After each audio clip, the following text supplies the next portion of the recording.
के आसपास, उसके घर में, क्लब में,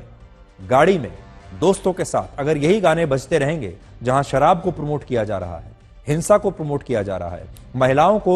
एक वस्तु की तरह दिखाया जा रहा है, महिलाओं के बारे में आपत्तिजनक भाषा उसमें बताई गई है, तो ये पूरी की पूरी जो पीढ़ी है जो अभी इस समय बड़ी हो रही है वो कैसी बनेगी। हाल ही में सोशल मीडिया पर एक व्यक्ति ने लिखा कि उसके घर पर एक दूसरे शहर से कुछ रिश्तेदार आए जिनमें उनके 6 साल के बेटे को आजकल के ज्यादा पंजाबी गाने याद थे, और जब उसने इस बच्चे को कहा कि वो अपने पसंद का कोई भी गाना उसे सुनाकर दिखाए तो इस बच्चे ने ब्लू आइज नाम का एक गाना गाया। यह हनी सिंह का गाना है जिसमें वो कहते हैं कि आई स्वेयर छोटी ड्रेस में बॉम्ब लगती मैनू। सोचिए अगर 6 साल का बच्चा ये गाना गा रहा है और कह रहा है कि तू मुझे छोटी ड्रेस में बॉम्ब लगती है, 6 साल का बच्चा ये गाना गा रहा है, तो इसके लिए आप इस बच्चे को जिम्मेदार मानेंगे,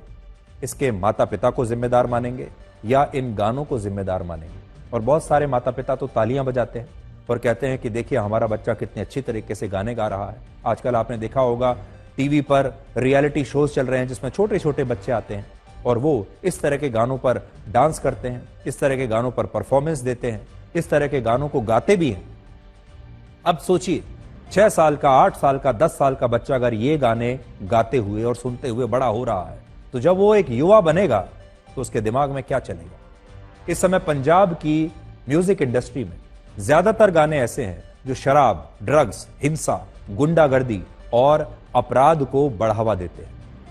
उदाहरण के लिए हनी सिंह का एक गाना है, बड़ा पुराना गाना है, आपने भी सुना होगा, 4 बोतल वोडका काम मेरा रोज का। इस गाने को सिर्फ यूट्यूब पर ही 25 करोड़ बार देखा गया है, और ये 25 करोड़ लोग किसी और देश के नहीं हैं, ये लोग इसी देश भारत के हैं, और इनमें ज्यादातर लोग बच्चे हैं और युवा हैं। पूरी की पूरी जो एक पीढ़ी है वो इस गाने को सुनते हुए बड़ी हुई है, और गाने को सुनने के बाद उसे भी यही लगेगा कि उसे भी यही काम करना चाहिए। ये कितनी बड़ी बात है कि इस देश में अश्लील और भद्दे गाने गाए जाते हैं, और जो सिंगर्स इन गानों को गाते हैं उससे इन सिंगर्स की छवि पर कोई असर नहीं पड़ता। कोई पटियाला पैक पीने के लिए कहता है, कोई अफीम का नशा करने के लिए कहता है, कोई कहता है कि 4 बोतल वोडका काम मेरा रोज का, कोई अपने गानों में हथियार चलाने की बात करता है, कोई लड़कियों को मखना और बॉम्ब कहता है,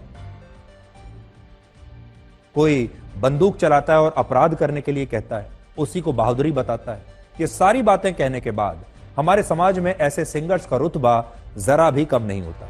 उनकी कोई बदनामी नहीं होती, उनकी छवि खराब नहीं होती, बल्कि उन्हें और ज्यादा पसंद किया जाता है, और उन्हें और ज्यादा लाखों करोड़ों लोग फॉलो करते हैं,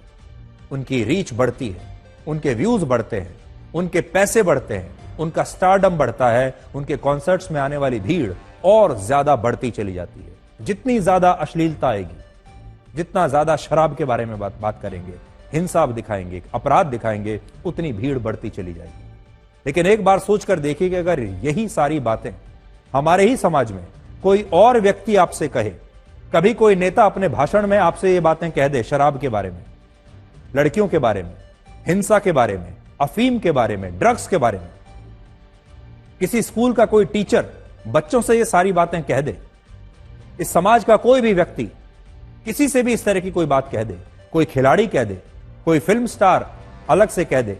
या कोई नेता कह दे, तो पूरे समाज में उसकी बदनामी होगी, लोग ट्रोल करेंगे, और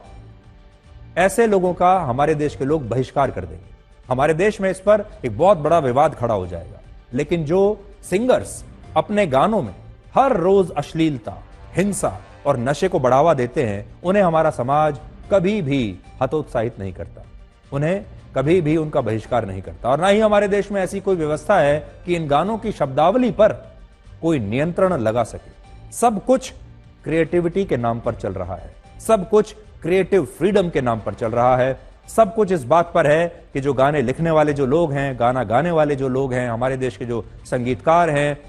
ये कलाकार है, और कलाकार कुछ भी लिख सकता है, कलाकार कुछ भी कह सकता है, कलाकार कुछ